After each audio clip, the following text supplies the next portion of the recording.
gonna hold your hand when I say this. Hope it's sanitized. Coloring, it's not that hard. It's quite easy actually. Now let's get this one.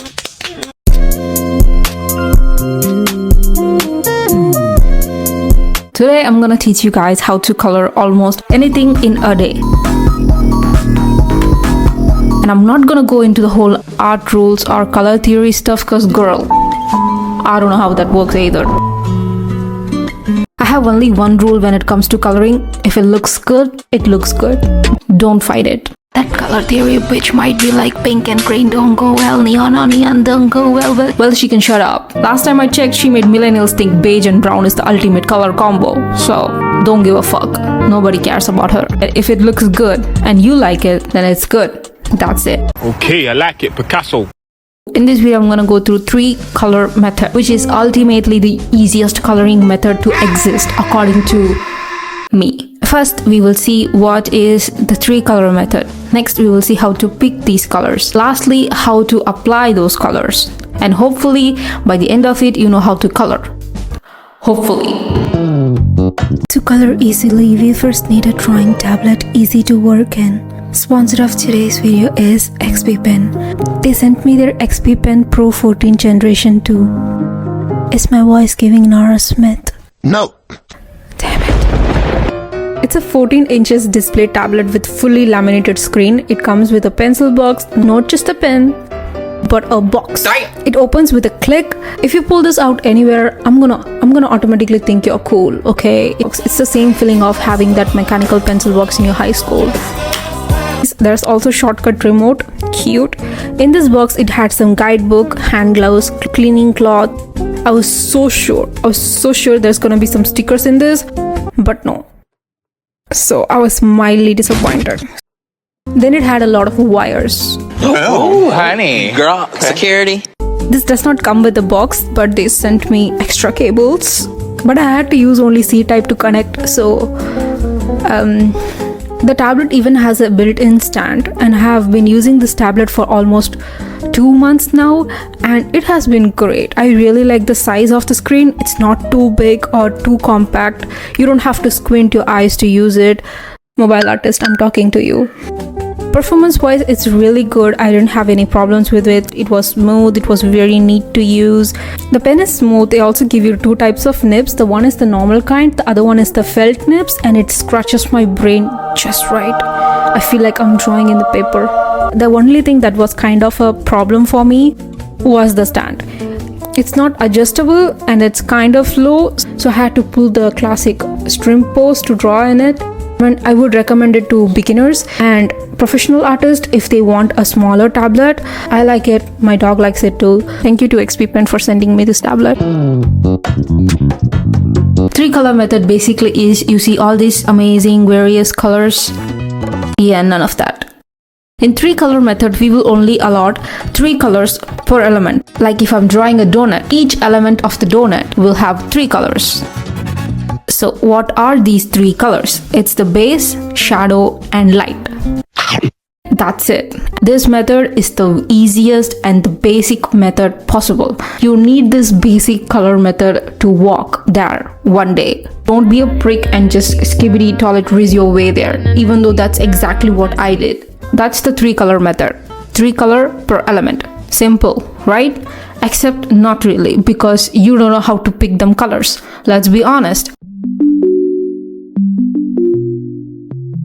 To pick these colors, knowing contrast is very important. Contrast is like a love child between visual appeal and pulling my hair out. It's very simple, believe me. Now, how to pick colors for the 3 color method? Totally depends upon your art style and what you prefer, but I'm gonna give you the basic of it. The base color can be any color from anywhere. You all act like you have to pay extra tax if you pick anything outside of this. Stop being the beige millennial. Use free will. Pick any color. Pink, blue, purple. Okay, you got your base. For the shadows, you go down diagonally. And that's it. And for the light, you go up diagonally from the base. that's it. That's how you pick colors for your 3-color method.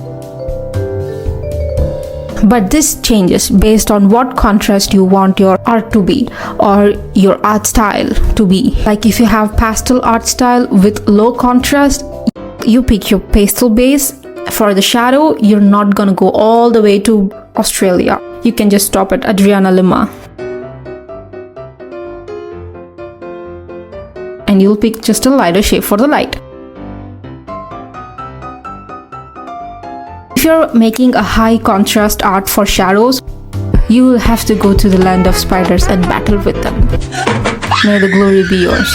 Basically, you have to go far in the color box.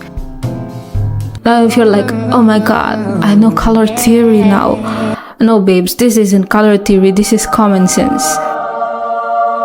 Which is quite lacking there. There's a lot we can do with this 3-color method, like using complementary colors for shadows and stuff like that, but that's a bit too complicated, so maybe if I make a second part of this video, I will talk about that. For now, concentrate either going to Brazil or Australia. You wear those shoes and I will wear that dress. Oh. So how do you apply these colors to your art? I'm gonna show you guys few demos. You can paint along if you want. Let's start from drawing something very simple, like an egg. I'm taking a painty brush, this color as my base, egg white color. Oh no, it's millennial beige.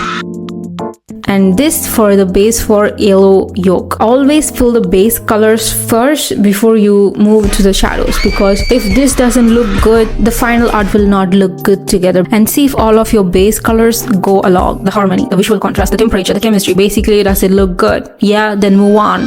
For shadow, I'm gonna go all the way down and land where your friendly neighborhood is actually a spider. Hello, sir.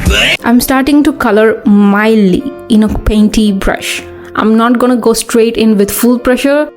Since the shadow is all over this area, I'm gonna paint that in. Then look at the darkest shadows, which are these areas. So I'm gonna use the same shadow color, just more pressure in my pen, and fill that in.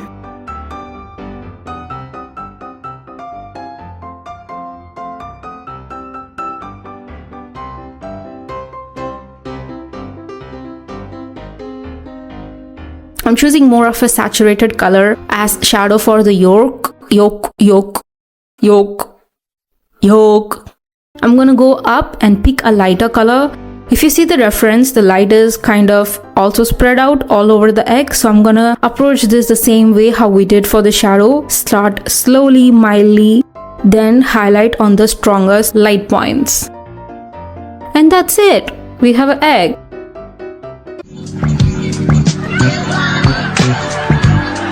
Let's draw something more complicated with these 3-color method.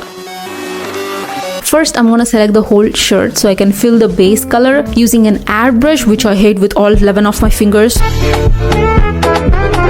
I'm going down to pick the shadow color using the same airbrush and just splish it a little bit on the shadow area, like here. And take a lighter color for the light and use the same brush and just bloop it where the light is hitting, just a little bit, like you're barely touching it. I'm gonna start coloring the shadow from the obvious shadows, like in the clothes, like here. Later we can get into this mess. There's no trick, honestly.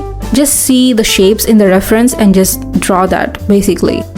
I like to draw my shadows sharp first, then I will use a smudge tool to smoothen out some of the ends later.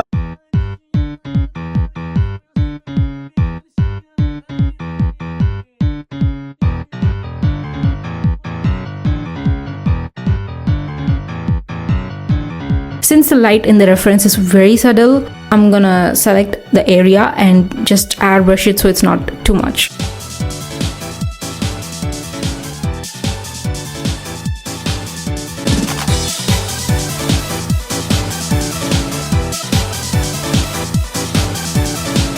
And there we have it.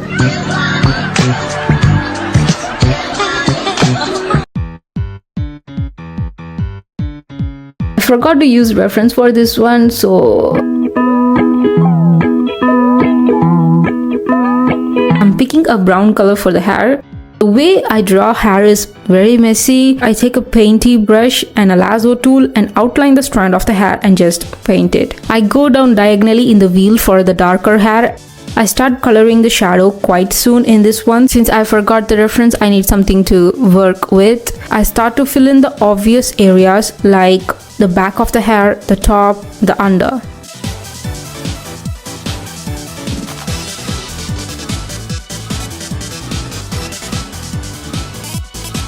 I decided the light will hit here, so I go to the color wheel and pick a color up diagonally from the base color and start adding few strands of light hitting the hair. And that's just it. You just fill in the gap.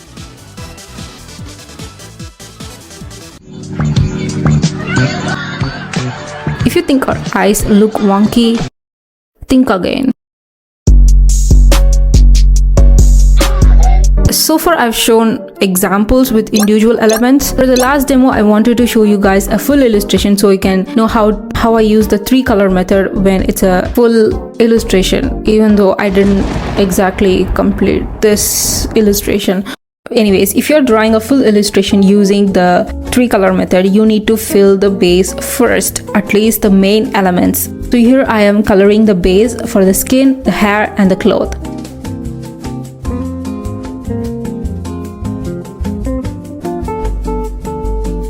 You can go in and apply that 3-color method even for small elements like lips and eyes. I picked the shadow by going down diagonally. Now I'm gonna go in and add those shadows. Since I don't have a reference, like an idiot, I'm just gonna apply the shadow at the obvious places, like under the neck, under the eye, near the nose. I used the same pink from the lip as a blush. We love a multi-purpose queen. I'm going to use the method on the lips and eyes now. But here's the thing, I don't use the darker color as a shadow for the lip and the eye, but rather an accessory almost. Like for the lips, I'm using the shadow color as more like a dual lip color, and for the eyes, the darker color to almost make it pop. This is why art has no rules. You don't have to use these colors how I told you to. But if you want to learn to color in a day, you might want to stick to it. Honestly, there's nothing more to explain. The video is quite self-explanatory. I do the shadows for the clothes by picking a color down in the color wheel. Then I pick a lighter color. Then I do the background. Now if you're confused, don't worry, me too. Since I forgot the reference, if you see me struggling with something, no you didn't. I needed the whole art community to cast a black magic on this one, cause girl, it was impossible to draw this shit without any reference. I did this to myself. Anyways, hope you guys enjoyed the video and learned something. I'm not good with explaining, but I would like to think I tried. And thank you guys for watching my video and for supporting me. Bye bye.